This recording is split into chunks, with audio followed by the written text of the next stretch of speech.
میں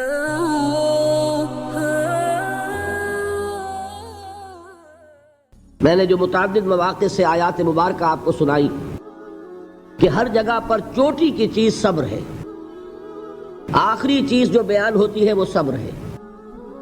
سورۃ العصر میں آخری بات وَتَوَاصَوْا بِالصَّبْرِ یا ایھا الذین آمنوا استعینوا بالصبر والصلاۃ، اے ایمان والو مدد حاصل کرو صبر سے اور نماز سے۔ ان اللہ مع الصابرین، اللہ تعالیٰ صبر کرنے والوں کے ساتھ ہے۔ اور پھر آگے چل کر وَبَشِّرِ الصَّابِرِينَ الَّذِينَ إِذَا أَصَابَتْهُمْ مُصِيبَةٌ قَالُوا إِنَّا لِلَّهِ وَإِنَّا إِلَيْهِ رَاجِعُونَ، اے نبی بشارت دیجئے، خوشخبری دیجئے ان صبر کرنے والوں کو کہ جن پر جب بھی کوئی تکلیف یا مصیبت نازل ہوتی ہے تو کہتے ہیں کہ ہم اللہ ہی کے ہیں اور اللہ ہی کی طرف ہمیں لوٹ جانا ہے۔ صبر کا مفہوم ہے اپنے آپ کو تھامنا، روکنا، برداشت کرنا، تحمل کرنا، اور جو بھی اپنا ایک طے شدہ مقصد ہے کسی بھی مخالفت سے بددل ہوئے بغیر، کسی بھی تکلیف یا مصیبت سے ہراساں ہوئے بغیر اس کی طرف پیش قدمی کیے چلے جانا۔ بڑی سخت سردی پڑ رہی ہے، فجر کا وقت ہے، گرم پانی کا اہتمام نہیں ہے، اب اس وقت فجر کی نماز کے لیے اٹھنا، ٹھنڈا پانی اگر ہے تو وضو تو کرنا ہوگا، اس ٹھنڈے پانی سے وضو کرنا، اس وقت لحاف سے نکلنا ہی بہت مشکل، ٹھنڈے پانی سے وضو کرنا اور مصیبت۔ یہ جب تک انسان میں صبر کا مادہ نہ ہوگا ممکن ہی نہیں۔ اس کو کہیں گے صبر علی الطاعہ، اطاعت پر صبر کرنا۔ ناگواری محسوس ہو رہی ہے لیکن اس ناگواری کو برداشت کرتے ہوئے انسان اللہ کے حکم کے اوپر جمع رہے، اللہ کے حکم پر عمل کرے۔ یہ کیا ہے؟ یہ صبر ہے۔ اگر یہ صبر نہیں ہے تو ظاہر بات ہے کہ انسان اللہ کے اس حکم پر عمل نہیں کر سکے گا۔ صبر کا مادہ نہیں ہوگا تو آپ کام نہیں کر سکیں گے۔ اور اسی کا ایک دوسرا رخ ہے، جب آپ دعوت حق کے لیے کھڑے ہوں گے پہلا قدم کیا آتا ہے؟ استہزاء، تمسخر، مذاق اڑانا، جس کی میں مثال اب دینا چاہتا ہوں محمد الرسول اللہ صلی اللہ علیہ وسلم کی شخصیت سے۔ دیکھیے ہم کیا اور ہماری بساط کیا، ہم کیا مبلغ ہوں گے، کیا داعی ہوں گے، ہمارے اپنے دامن پر داغ ہوتے ہیں، لیکن یہ کہ محمد الرسول اللہ کے دامن پر کوئی داغ تھا؟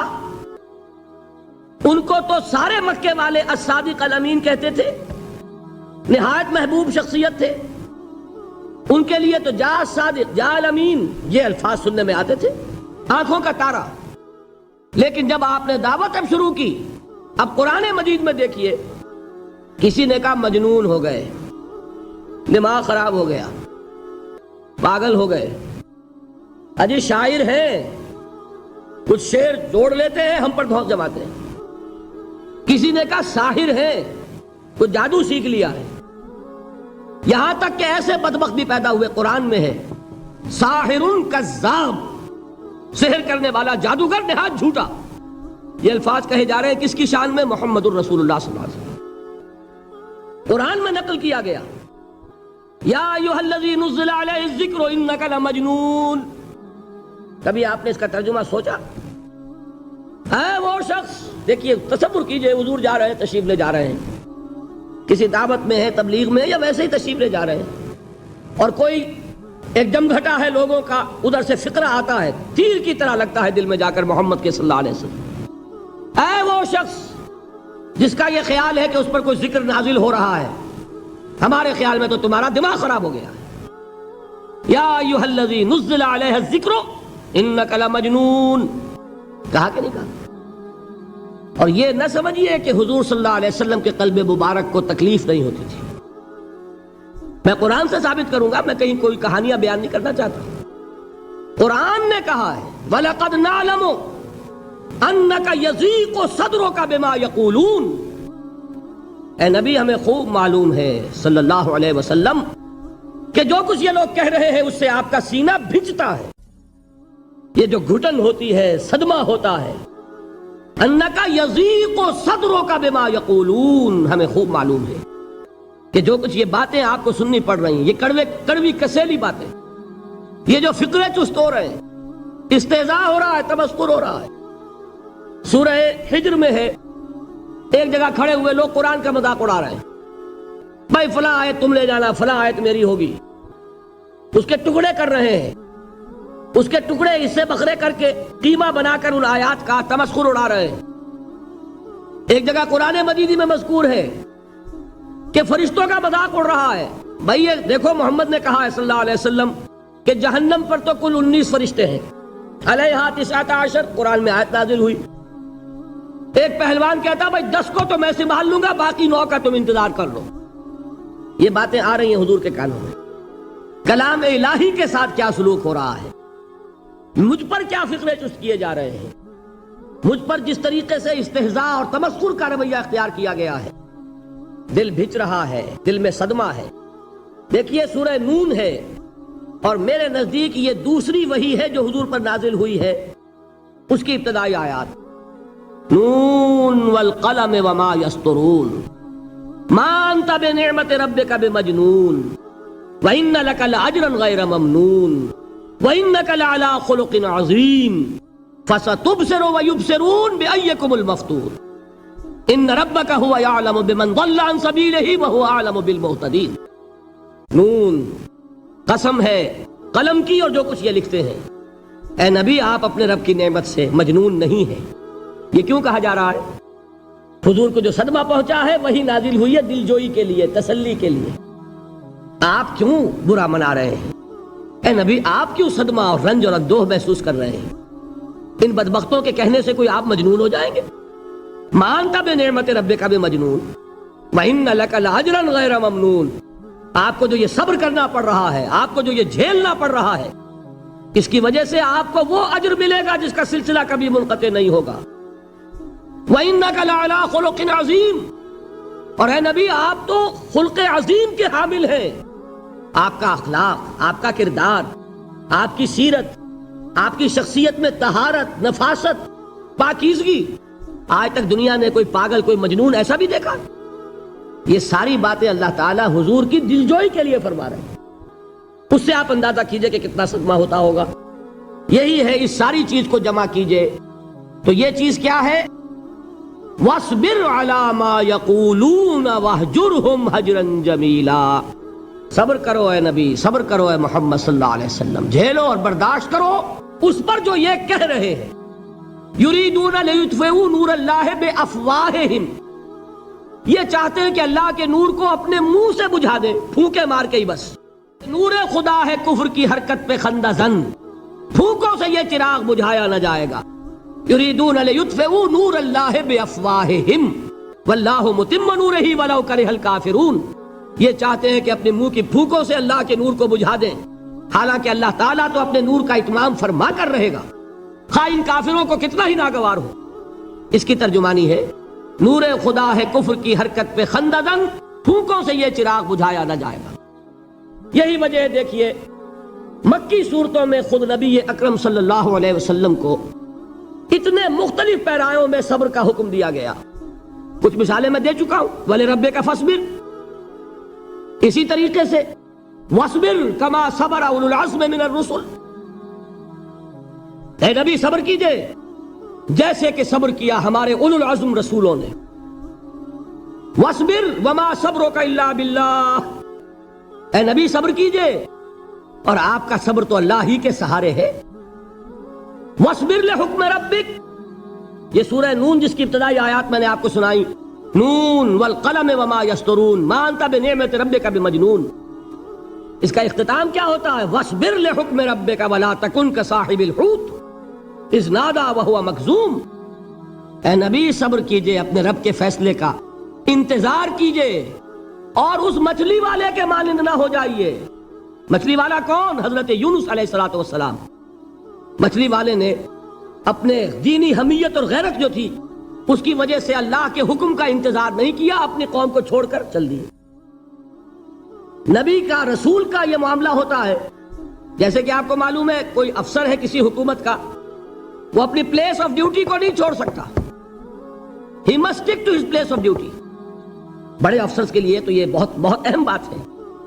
تو اے رسول جہاں آپ کو ہم نے تعینات کیا ہے آپ وہاں سے ہل نہیں سکتے کہ ذرا مخالفت ہوئی لوگوں نے فقرے چست کیے اور آپ کہیں اور چل دیے دفع ہوئیے یہ بات نہیں سننا چاہتے میں کسی اور کو سناؤں گا. ہو سکتا ہے نا, ہم تو کرتے ہیں نا یہ, اس لیے کہ ہمیں تو اللہ نے کہیں تعینات تو نہیں کیا نا. اگر ایک جگہ کے لوگ بات نہیں سنتے چلو بھائی ہم کہیں اور جائیں گے وہاں بات سنائیں گے.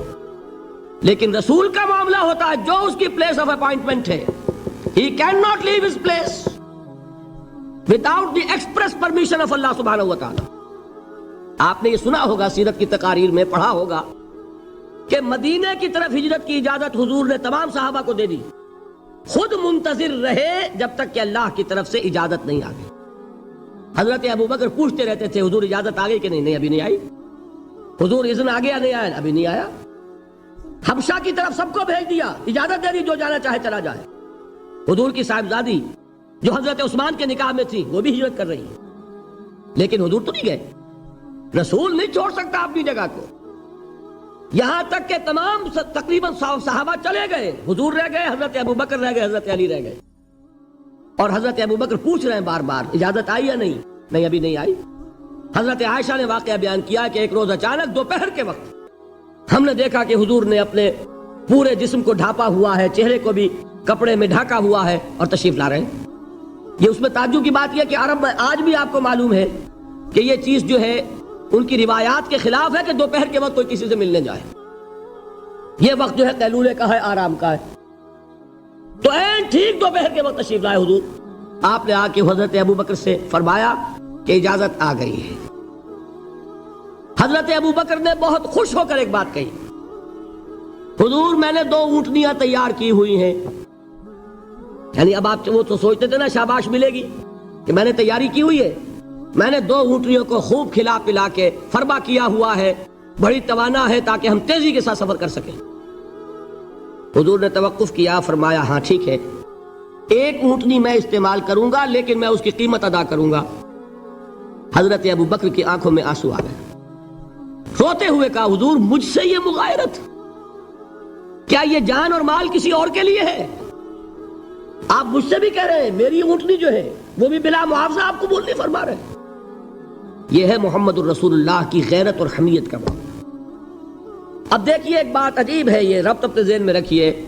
اللہ تو صبر کی تلقین کر رہا ہے اپنے رسول کو, اور رسول یہی تلقین کر رہے ہیں اپنے صحابہ کو, صبر کرو, جھیلو, برداشت کرو, ہاتھ مت اٹھانا, کوئی جوابی کارروائی نہیں ہوگی, بلکہ اپنے اوپر جھیلو جو کچھ جھیلنا ہے, ڈٹے رہو, پیچھے مت ہٹنا, یہ صبر ہے.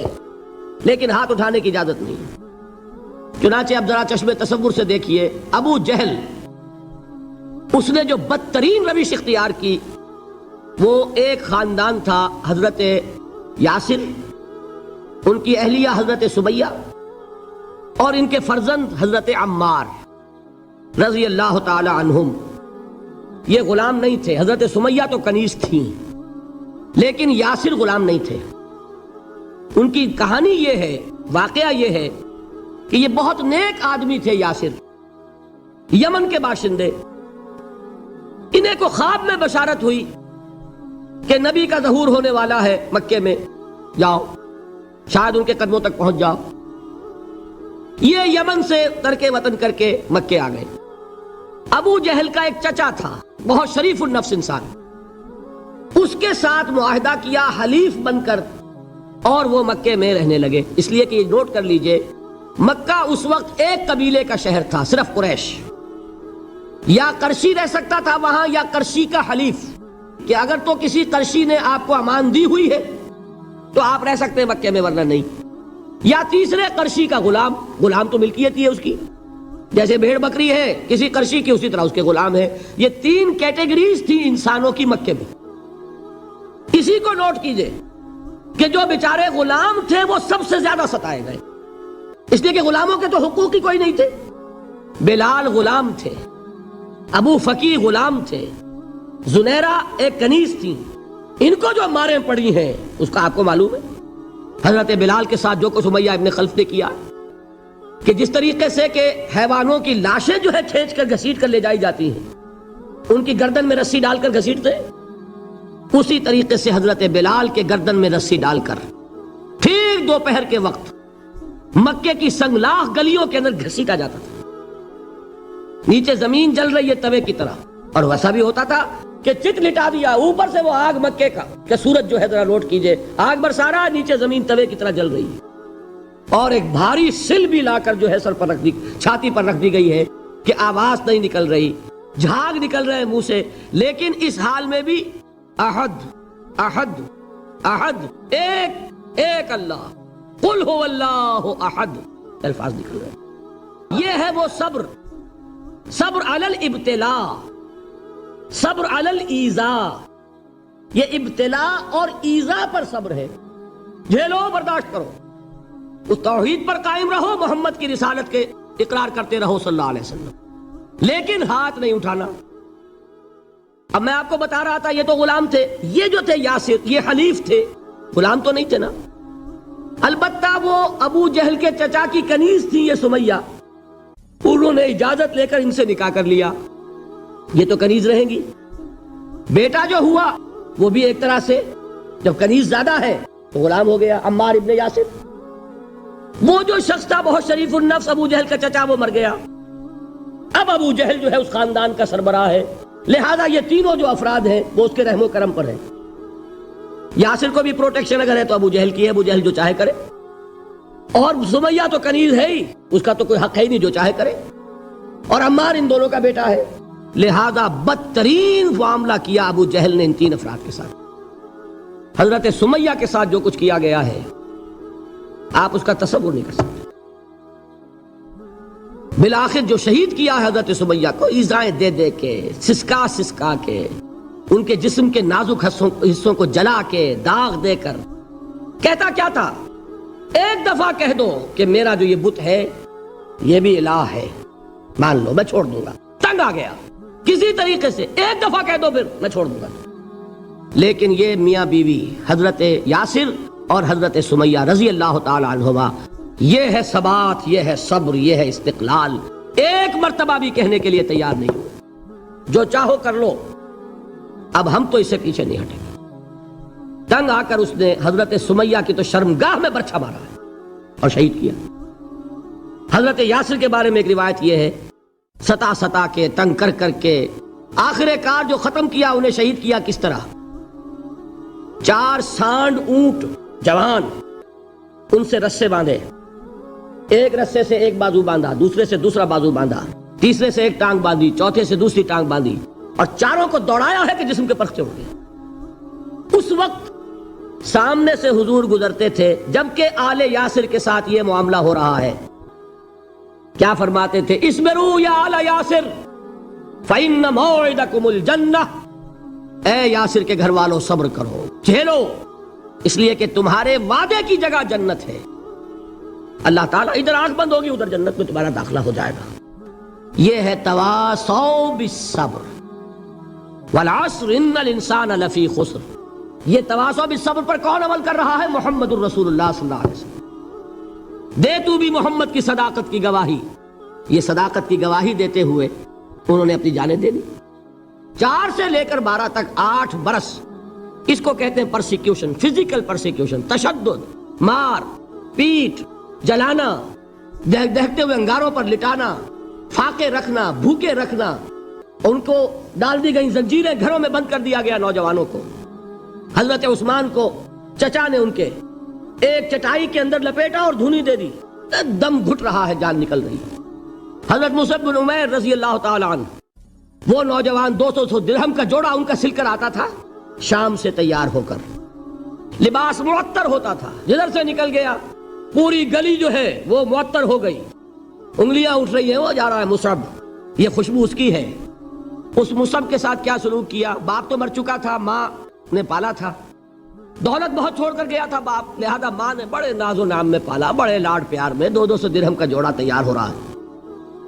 لیکن یہ کہ آپ کو معلوم ہے عرب کے اس معاشرے میں عورت کی کوئی حیثیت نہیں تھی، ماں کا اختیار نہیں تھا، چچا تھا آپ سربراہ خاندان کا۔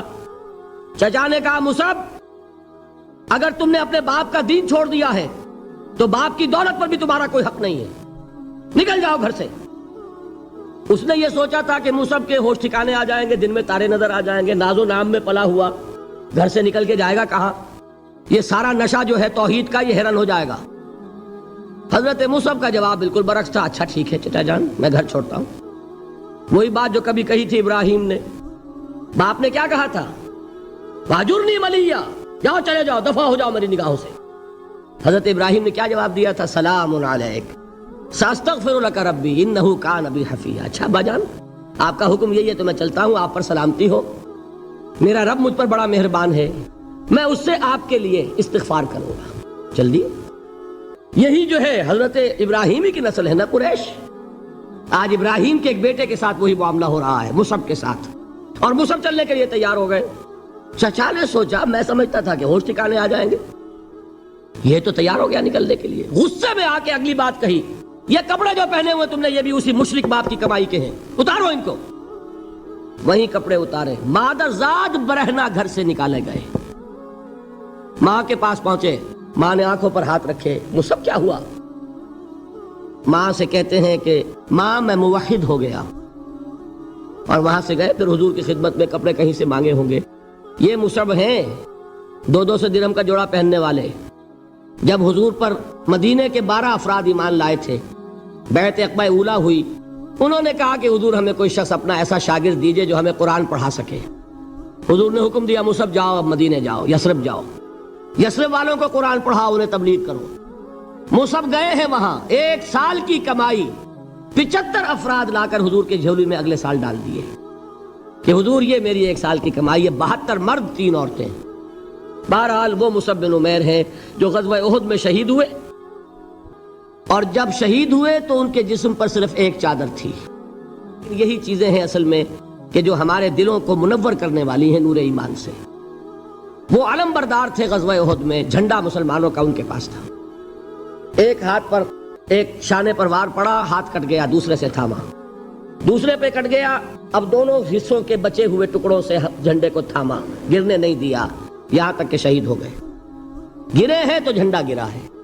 شکل میں حضور سے بہت مشابہ تھے، خبر اڑ گئی کہ محمد شہید ہو گئے صلی اللہ علیہ وسلم۔ یہ مصعب بن عمیر کا واقعہ ہے۔ جب ان کو اب دفن کرنے کا وقت آیا، اور شہید کے لیے کفن جو ہے اس کا وہی لباس ہوتا ہے جو شہادت کے وقت ہو، حضور کے سامنے ایک پرابلم پیش کیا گیا، حضور مصعب کے جسم پر تو ایک چادر تھی، اور وہ چادر بھی اتنی چھوٹی ہے، یعنی 2 گز کی چادر بھی نہیں ہے، اس سے اگر سر ڈھانپتے ہیں مصعب کا تو پیر کھل جاتے ہیں، پیر ڈھانپتے ہیں تو سر کھلتا ہے، کیا کریں؟ حضور نے فرمایا سر ڈھانپ دو چادر سے اور پیروں پر گھاس ڈال دو، یہ آخری لباس ہے جو محمد کے اس دیوانے کو اس دنیا سے رخصت ہوتے ہوئے ملا ہے، جس کا 200 درہم کا جوڑا چلتا تھا۔ یہ ہے صبر۔ برداشت کیا کہ نہیں کیا؟ یہ خباب بن الارت پیشے کے لحاظ سے لوہار تھے۔ سوچئے ایک زندہ انسان کو دہتے ہوئے انگاروں پر لٹایا جا رہا ہے، ان انگاروں سے کھال جلی، کمر کی چربی پگھلی، اس پگھلنے والی چربی سے وہ انگارے ٹھنڈے پڑے، یہ سب کچھ جھیل رہا ایک شخص۔ سوچنے والوں نے سوچا نہیں ہوگا کیا جرم تھا ان کا، تو بڑا شریف آدمی ہے، بہت اچھا کاریگر ہے، وقت پر کام دیتا ہے، مناسب اجرت لیتا ہے، یہ کیا ہوا؟ یہ کوئی جرم نہیں، جرم صرف ایک ہے، ایک اللہ کو مانتا ہے اور محمد کے دامن سے وابستہ ہے صلی اللہ علیہ وسلم۔ فاستعینوا بالصبر والصلاۃ، مدد حاصل کرو کس سے؟ صبر سے اور نماز سے۔ ان اللہ مع الصابرین، جان لو کہ اللہ تعالیٰ صبر کرنے والوں کے ساتھ ہے۔ ولا تقولوا لمن يقتل في سبيل الله اموات، اور ہرگز نہ کہو اسے جو اللہ کی راہ میں قتل ہو جائے کہ وہ مردہ ہے، بل احیاء ولکن لا تشعرون، نہیں وہ زندہ ہے لیکن تمہیں ان کا شعور نہیں ہے۔ اور سنیے اب یہ آیت اہم ترین ہے صبر کے موضوع پر۔ وَلَنَبْلُوَنَّكُمْ بِشَيْءٍ مِّنَ الْخَوْفِ وَالْجُوعِ وَنَقْصٍ مِّنَ الْأَمْوَالِ وَالْأَنفُسِ وَالثَّمَرَاتِ وَبَشِّرِ الصَّابِرِينَ، اور دیکھو ہم تمہیں آزمائیں گے، وَلَنَبْلُوَنَّكُمْ، ہم لازماً آزمائیں گے تمہیں، بِشَيْءٍ مِّنَ الْخَوْفِ، خوف کی کیفیت طاری کر کے، والجوع بھوک، فقر اور فاقہ، ونقص من الاموال مالی نقصان، والانفس جانی نقصان، والثمرات اور ثمرات پھلوں اور میووں کا نقصان۔ میرے نزدیک یہاں پر ثمرات کا مفہوم ایک اور بھی ہے۔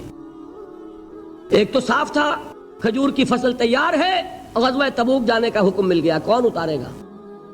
اور کھجور وقت پر اتری نہیں، برباد ہو جائے گی۔ یہ ہو رہا ہے نا میووں کا نقصان۔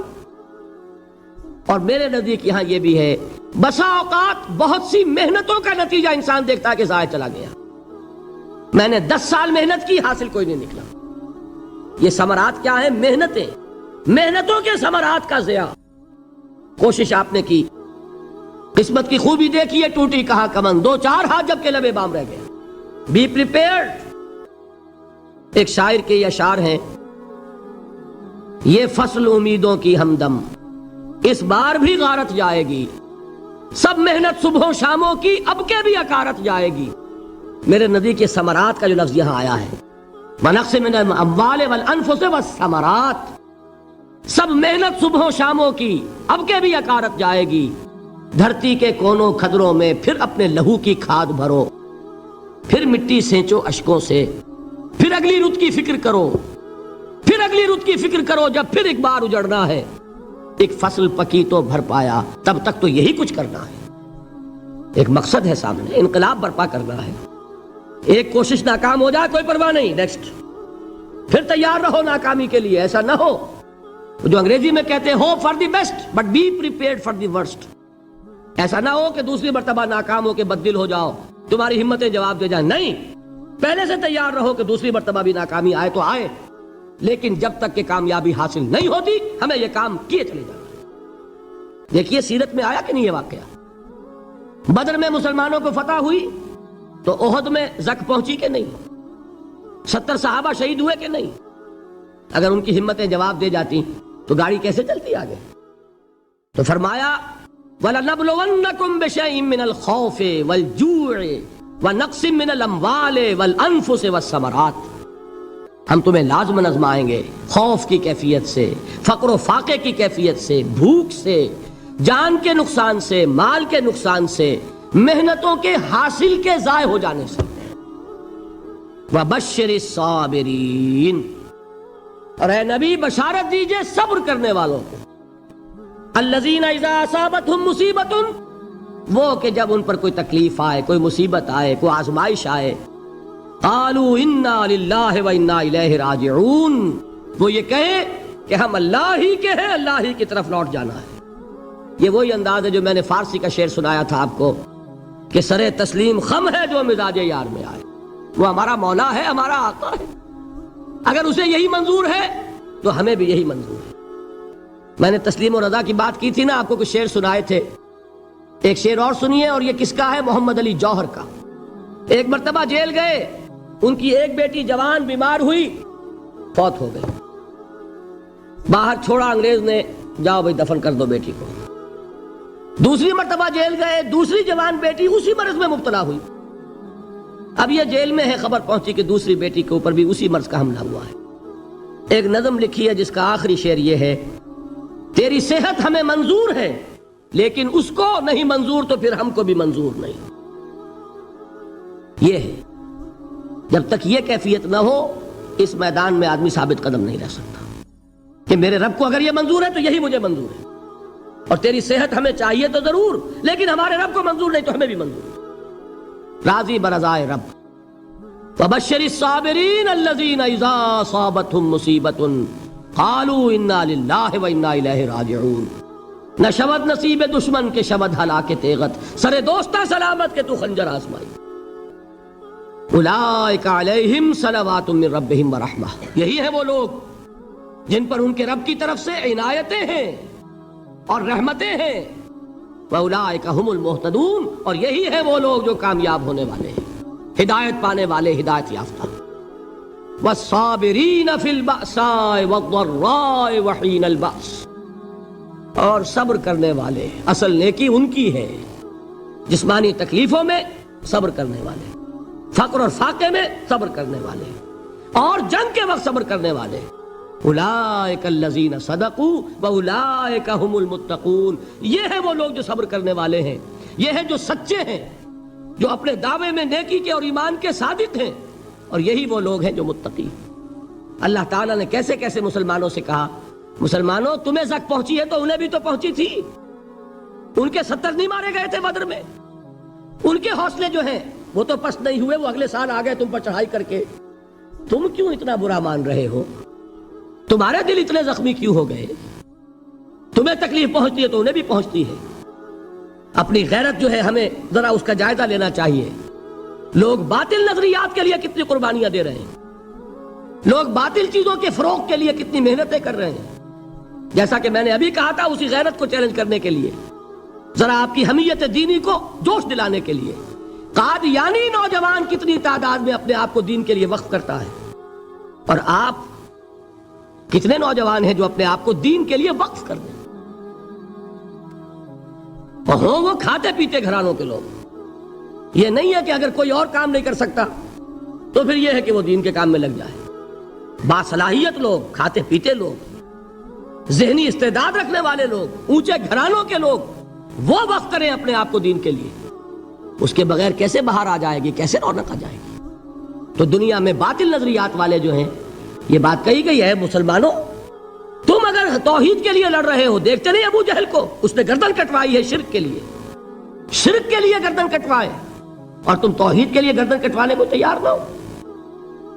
اس نے گردن کٹوائی کہ نہیں کٹوائی؟ اور کس طرح کٹوائی ہے؟ کیونکہ بڑا متکبر قسم کا، فرعون قسم کا شخص تھا. جب گردن کاٹنے لگے تو کہتا ہے ذرا نیچے سے کاٹنا، تاکہ جب تم نیزے کے اوپر چڑھاؤ میرے سر کو تو اونچا نظر آئے، معلوم ہو سردار کا سر ہے.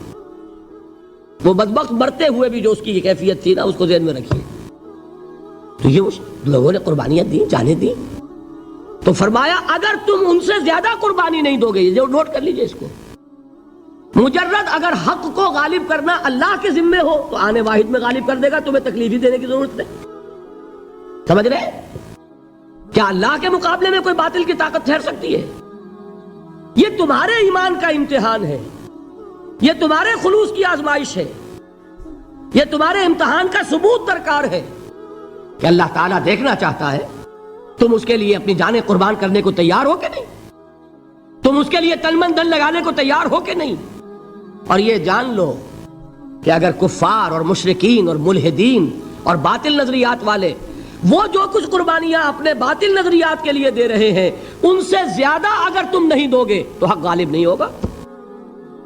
انہوں نے جو صبر کیا ہے اپنے باطل نظریات پر، اگر تم اس سے زیادہ صبر کا ثبوت نہیں دو گے اپنے اس حق پر تو حق غالب نہیں ہوگا. اس لیے فرمایا یا ایھا الذین آمنوا اصبروا وصابروا. نہ صرف یہ کہ صبر کرو، بلکہ صبر میں اپنے دشمنوں سے آگے نکلو، ان کے صبر سے بڑھ کر صبر کرو. ورابطوا، مرابطہ کہتے ہیں چوکس رہنا، ہوشیار، پہرا دو. ایسا نہ ہو کہ دشمن جو ہے غفلت میں تمہارے اوپر کوئی حملہ جو ہے کر بیٹھے. واتقوا اللہ، اور اللہ کا تقوی اختیار کرو، لعلکم تفلحون، تاکہ تم فلاح پاؤ. یہ ہے حضرات تواصوا بالصبر. میں نے عرض کیا تھا ہر جگہ پر آپ کو چوٹی کی بات صبر ملے گا. آیت الکرسی، آیت البر جو میں نے آپ کو سنائی، آخر میں والصابرین فی الباساء والضراء وحین الباس. حامیم السجدہ وما یلقاها الا الذین صبروا وما یلقاها الا ذو حظ عظیم. اس کے بغیر تو نہیں ہوگا.